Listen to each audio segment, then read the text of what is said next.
The addition of Jacoby Ellsbury brought back some speed in the outfield, and I also put Reggie Jackson back in the outfield too. Moved Batista back to first and moved Hanley Ramirez to second base. Took the Roy Junkie out for this game at least.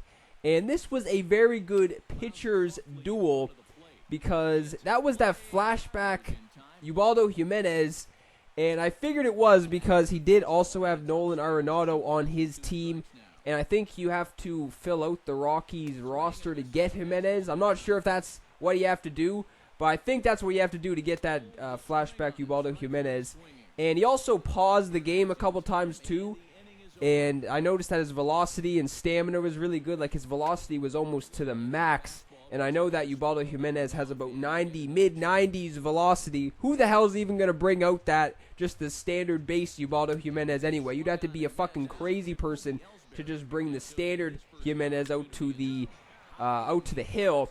And started off, I don't even know what was going on with Crawford. Missed one right down the gut. But then Ellsbury, bat number 2 this game, moved Crawford back up to the leadoff spot.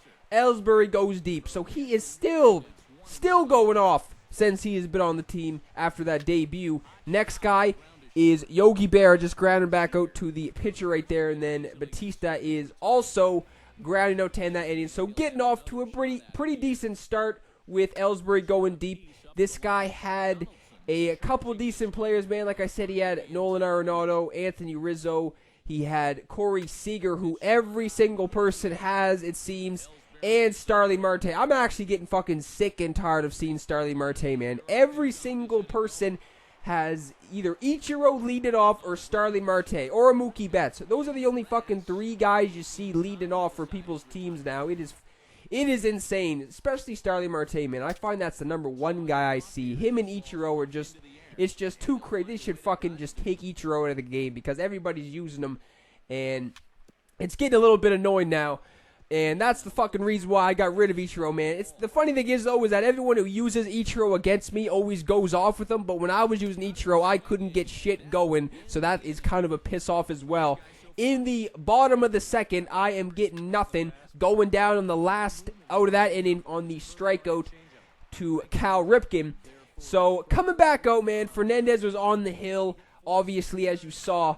And I did very well with Fernandez on the mound in the first couple games. I was able to pitch with him after I picked him up about a week ago.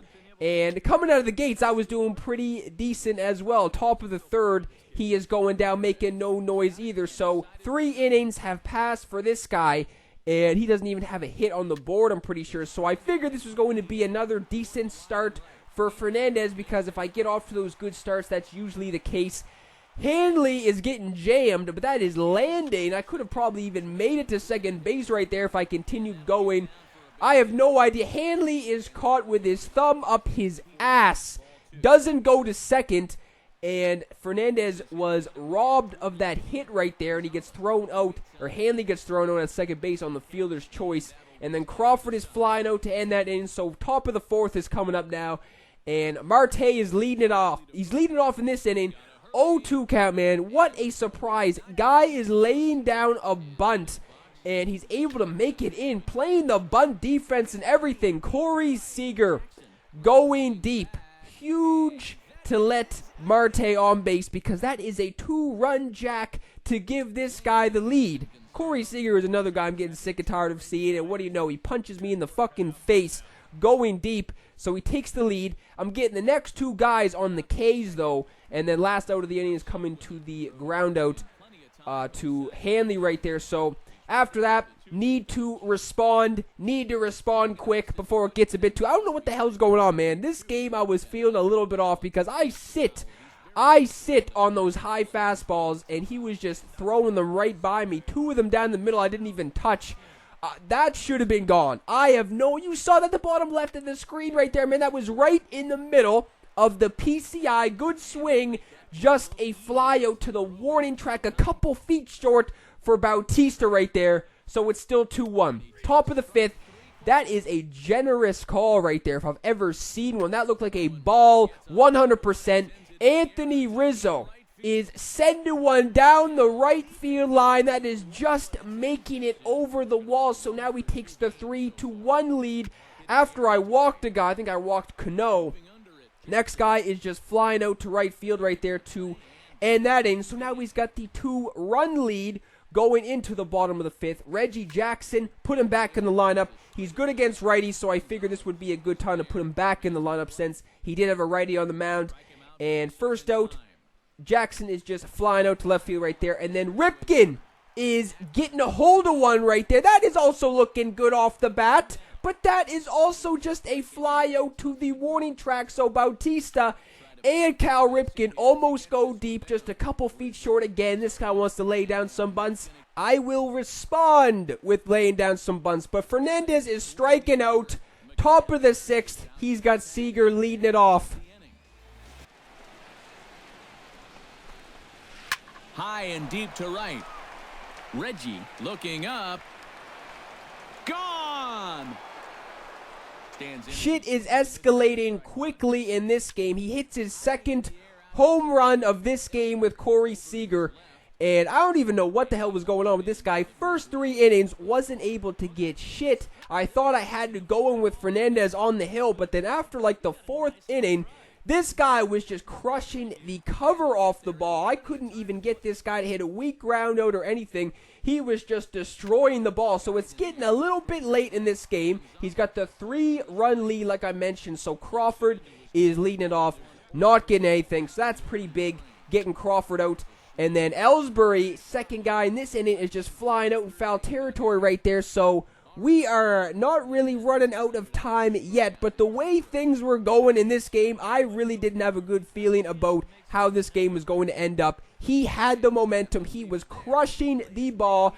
He was all over Fernandez. I have no idea why I even kept him in the game at this point. Mookie Betts, the human glitch himself, is leading off and getting a base hit to the left side of the infield right there. And then next guy is Anthony Rizzo, I believe. He is also getting a hold of one as well, and that is almost gone, so he's able to get the double right there. Betts moves up to third base, and then Robinson Cano is up. That was it for Fernandez. He was all over Fernandez after like the 4th inning, like I said. So I put Darren O'Day in, figured I could do something with him. Apparently not. He's getting a sac fly, getting good contact again.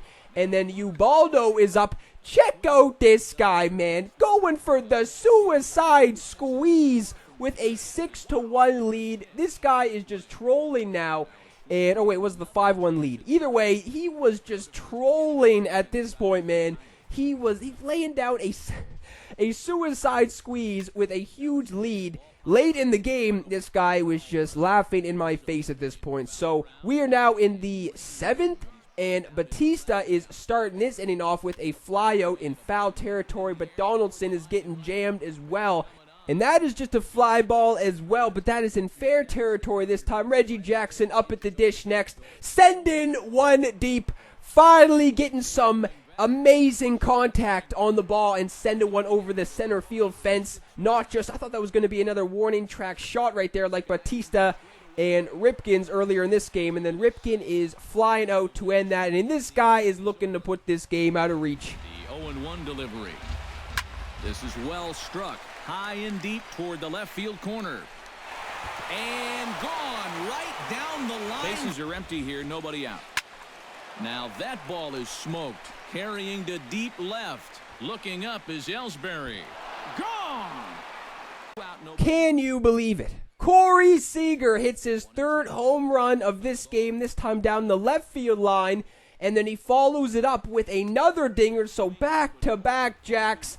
That was it for Darren O'Day. It didn't even matter who I put in the game, it seemed. This guy was going to continue crushing the cover off the ball. He's got the 8-2 lead now, so this game is pretty much in the bag. We are now in the bottom of the 8th.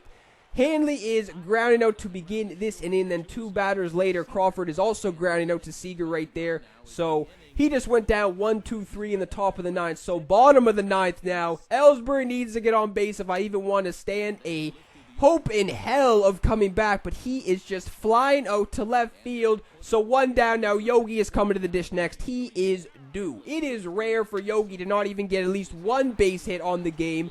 And finally, in his 4th at-bat of this game, he's stepping up, even though it is pretty much too late for the stand-up. He is going for 3. Yogi doesn't give 2 shits. The game is pretty much in the bag, so he gets the triple, but then Batista striking out.